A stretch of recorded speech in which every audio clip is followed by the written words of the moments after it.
Imaginez, vous avez 20 millions d'euros pour marquer l'histoire, créer l'équipe de rêve et décrocher les titres comme s'il en pleuvait. Mais vous, finalement, vous repartirez qu'avec le titre de pire équipe de toute l'histoire de l'humanité de l'e-sport. Eh bien écoutez, c'est ce qu'ont fait les Shanghai Dragons et nous allons nous replonger dans leur histoire. Mais leur parcours semé d'embûches risquerait de vous surprendre. Ouais, c'est un peu chiant les gars. En gros, Luden c'est un mythique facility, vous l'appelez magique. C'était sûr. Si vous avez cliqué sur cette vidéo, mesdames et messieurs, vous n'êtes pas sans savoir que l'e-sport prend de plus en plus de place dans le monde d'Internet et même dans le monde médiatique. Et chaque gros jeu qui a un mode compétitif, eh bien en profite pour lancer leur scène e-sport dès qu'il semble qu'il y a une opportunité. Et c'est le cas de Blizzard avec Overwatch. Voilà, on va déjà aller sur ce terrain-là. Overwatch lance en 2018 l'Overwatch League. Qu'est-ce que c'est? Eh bien, pour mettre un peu de contexte, vous savez que l'e-sport est une bulle financière et un écosystème assez touchy où on ne va pas rentrer dans les détails, mais c'est souvent financé par les sponsors, par des mécènes privés, etc. Et c'est pas encore rentable parce qu'il n'y a pas de droit de télé, bref, c'est un petit peu compliqué. Et c'est pour ça que Overwatch a décidé avec l'Overwatch League de se rapprocher de ce qu'on fait en NBA aux États-Unis, c'est-à-dire franchiser les équipes. Donc chaque équipe représente une ville ou un endroit sur la carte, que ce soit aux États-Unis ou un peu partout dans le monde, Atlanta, San Francisco, Boston, Séoul, Shanghai, bref, comme en NBA, il y a deux régions, bon eux c'est dans le même pays, mais là c'est Pacifique et Atlantique. Très rapidement, l'Overwatch League se déroule comme la NBA en fait. Il y a la pré-saison avec quelques petits matchs d'exhibition qui permettent aux équipes de chauffer. Il y a la saison régulière, voilà, où les équipes s'affrontent. Et en fonction du classement, eh bien, les meilleures équipes vont en play-off et les play-offs servent à bien s'affronter pour le titre de champion du monde finalement. En gros, maintenant que le parallèle est fait avec la NBA, c'est un peu plus simple à comprendre. Et sachez que c'est là où le bas blesse, c'est que pour avoir une équipe franchisée et pouvoir participer à cette Overwatch League, qui je le rappelle en 2018 était un petit peu, audacieux, eh bien il faut allonger 20 millions de dollars pour pouvoir y participer.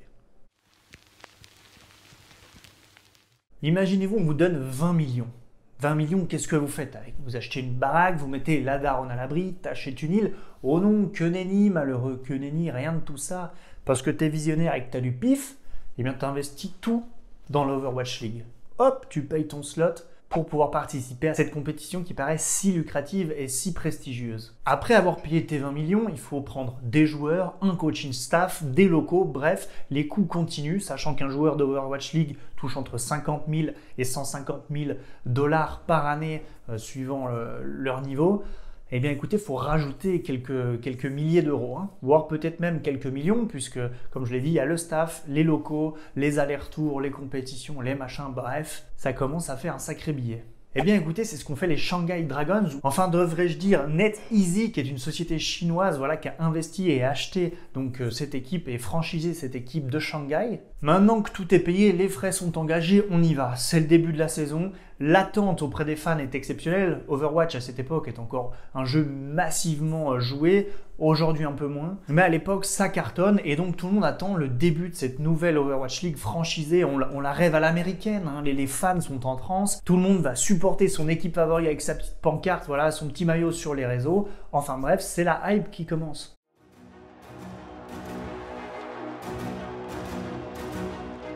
This is the shot. They've got one shot at this right now. What am I watching? Get out! Come on! Et donc, revenons sur notre équipe du moment, les Shanghai Dragons, que nous allons donc suivre tout au long de leur épopée. Première chose, ils attaquent la saison, c'est une défaite. Vous me direz, ça arrive, c'est comme ça, c'est pas grave.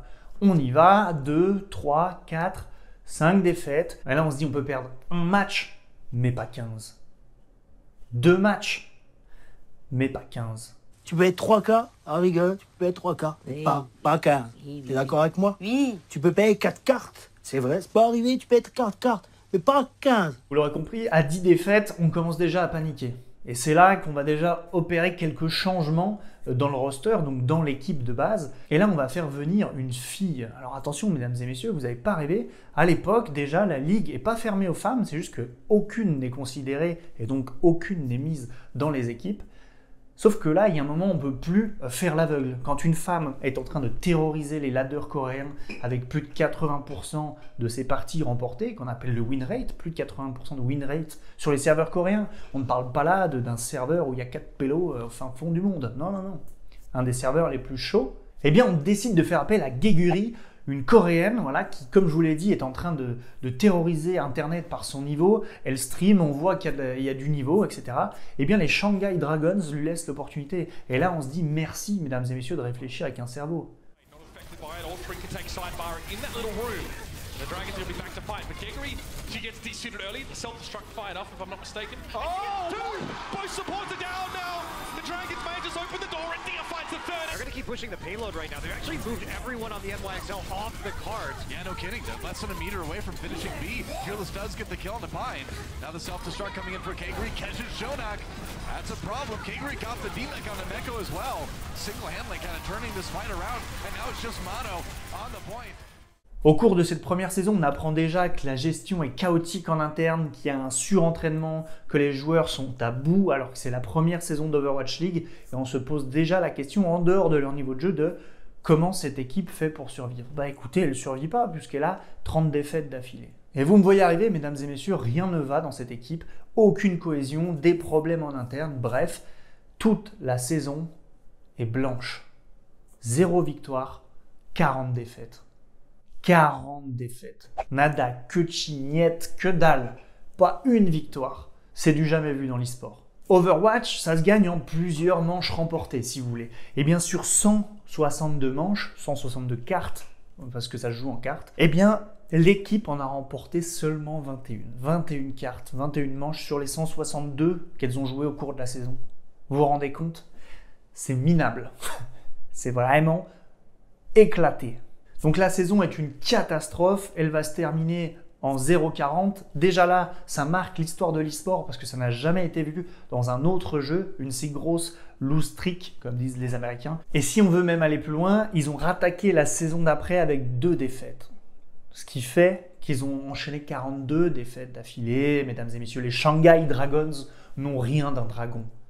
À la limite, c'est un chat un peu malade qui tire la langue. Vous vous en doutez, tout le monde se paye leur tête sur Internet, dans les médias spécialisés. Bref, les Shanghai Dragons sont la risée de l'e-sport et l'équipe elle-même prend tarif. Enfin, je veux dire, c'est Twitter, c'est devenu leur pire cauchemar. Ils n'ouvrent plus Twitter à l'époque. C'est jamais on met un pied là-bas. C'est juste pour prendre des balles et ça ne sert à rien pour le mental. Donc, on laisse tomber. Vous vous rendez compte, chaque nouveau match était pour eux l'occasion de relever la tête, l'occasion de faire quelque chose de bien. Non, 40 fois d'affilée, ça a été un échec. À ce stade-là, vous vous dites, oui, mais même des handicapés aveugles et peut-être même sans bras, manchots, peuvent faire mieux. Écoutez, vous avez peut-être raison. Mais leur histoire ne s'arrête pas là, c'est bien pour ça qu'on parle d'eux aujourd'hui. Vous l'aurez compris, ils étaient rincés, c'est du jamais vu. Mais le destin va nous faire mentir. It's happening. Prince Sentence is out from Aim God, but it's going to expire. They will be able to finish him off. There you go. They're going to get it. Just a couple more percent to go. Let them have it, Boston. Axiom, top of the Primal Rage, but it does not matter. Ladies and gentlemen, history has been made. The Shanghai Dragons, on the 43rd attempt out, managed to pick up their first match victory. Never thought, the fans never thought they'd see this day. It took 43 matches in Gamsu defeating his old team tonight. Feels like a really emotional moment here, but I think we got to give the crowd their moment. They've waited a long time for this. All the Shanghai fans out there, fans in tears. They finally did it. Après leur déroute en première saison d'Overwatch League, forcément, comme dans tout sport traditionnel, on vire le coaching staff, on vire les joueurs, on garde Geguri, on achète Leap. Enfin bref, on a investi sur des joueurs, cette fois-ci entièrement coréens. On a enlevé les joueurs chinois de l'équipe, on a gardé que les coréens. Si on devait le comparer à un joueur de basket, c'est quelqu'un qui est très bon en attaque, mais aussi qui défend super bien et qui trouve toujours la faille d'un côté comme de l'autre pour pousser son équipe vers la victoire. Il joue principalement 2 personnages très connus jusqu'ici. Si vous avez un petit peu joué, c'est Sombra et Ash. Sombra est un personnage qui permet de désactiver, on va dire, les défenses d'autres joueurs, qui est invisible et qui se faufile derrière pour faire des coups de génie. Et on va dire qu'il s'en sort pas si mal là-dessus, le garçon. Ces changements ont opéré quand même parce que les Shanghai Dragons réussissent à se poser à la 11e place du classement sur 20 équipes en Overwatch League en deuxième saison. On s'est dit, ça y est, c'est fini, ils ont commencé à gagner des matchs, c'est super, bravo, clap, clap. Bon, ça ne fait toujours pas d'eux d'une équipe de gagnants, mais ils vont quand même en play-off où ils terminent dans les derniers 9/10 sur 12. Écoutez, bravo, ils ont au moins relevé un peu la tête. Nous voilà donc en 2020, 2 ans après seulement leur échec critique. Devinez quoi? Ils remportent la saison régulière de l'Overwatch League.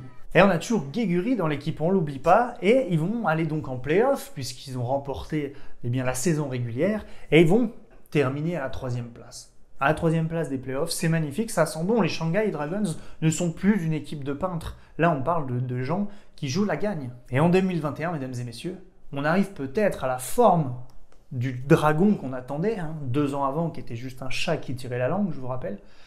Eh bien, en 2021, ils remportent une nouvelle fois la saison régulière. Ils vont donc en play-off pour affronter les meilleurs. On est là, dans le haut du panier d'Overwatch. En play-off, ils vont faire tomber les San Francisco Shock et les Dallas Fuel, 2 équipes qui sont là pour jouer le titre. Déjà là, on se dit, ils sont pas venus pour rien cette année. 3e l'année d'avant, cette fois-ci ils tapent les meilleurs, ils avancent jusqu'en finale. Et là, la finale, vous dites, attention, qui arrive là? C'est le remontant du loser bracket, c'est-à-dire qu'il y avait l'arbre gagnant, et si tu perdais, tu devais faire la remontada dans l'arbre des losers. Et là, on a, mesdames et messieurs, Atlanta Reign, une équipe qui a perdu leur premier match et qui ont fait la remontada complète du loser bracket. Pareil, ils ont tapé les meilleurs, ils sont allés chercher leur victoire, ils arrivent en grande finale après avoir fait tout le loser bracket, on les attend quand même comme des sacrés héros parce qu'ils sont tabassés, c'est la Miracle Run, ils sont tabassés tous les plus forts et ils sont arrivés en finale. On se dit là, c'est un match serré, alors 4-3, 4-2 peut-être, on ne sait pas qui va remporter ce match-là. Je vais vous le dire et on va pas faire de chichi, mesdames et messieurs, c'est 4-0 pour les Shanghai Dragons. Les dragons crachent enfin du feu, fini le matou avec des poils dans la gorge, fini. C'est la victoire, ils sont champions de l'Overwatch League pour la première fois de leur histoire. Et ce, seulement 3 ans après leur 0-42 défaites. Okay. Right into what Atlanta Reign would like them to do. What a charge! What a pin from Fate! The shadow to follow up. It's going to be Pelican and Hawk knocked to the ground. Flatter finds the pulse bomb, and they're so close. 1:15 left, and the Atlanta Reign have nothing left to work with. The Dragons teach us that if we want to climb high, we must do it against the wind. The Shanghai Dragons are your 2021 Overwatch League champions. Just an incredible performance. From the start of the season all the way here into the playoffs, they were dominant all throughout. Franchement, c'est la fête, on n'y croyait pas. Ils partaient de 0, mesdames et messieurs. Ils sont aujourd'hui champions d'Overwatch League. Après ça, ils ont décroché d'autres titres. Ils ont fait d'autres choses, mais ça n'a plus d'importance. On arrête de les traiter comme des moins que rien, des perdants. Non, mesdames et messieurs. Ce sont de véritables warriors. Que vous soyez fan d'e-sport, amateur de jeux vidéo, joueur, bref, peu importe, le parcours d'une telle équipe laisse pas indifférent, on passe de 0 à héros, et honnêtement, moi ça m'a fait plaisir de vous raconter leur histoire. Si ces mini-histoires, on rentre pas dans les détails comme font les longs formats que vous pouvez déjà trouver sur YouTube, mais si ces petites anecdotes des clips vous font plaisir, n'hésitez pas à vous abonner, à mettre la cloche digidingo-digodong, et puis moi, c'est l'heure d'aller vous dire au revoir finalement, et on se retrouve la semaine prochaine pour une nouvelle vidéo sur Alt F4. Allez, salut!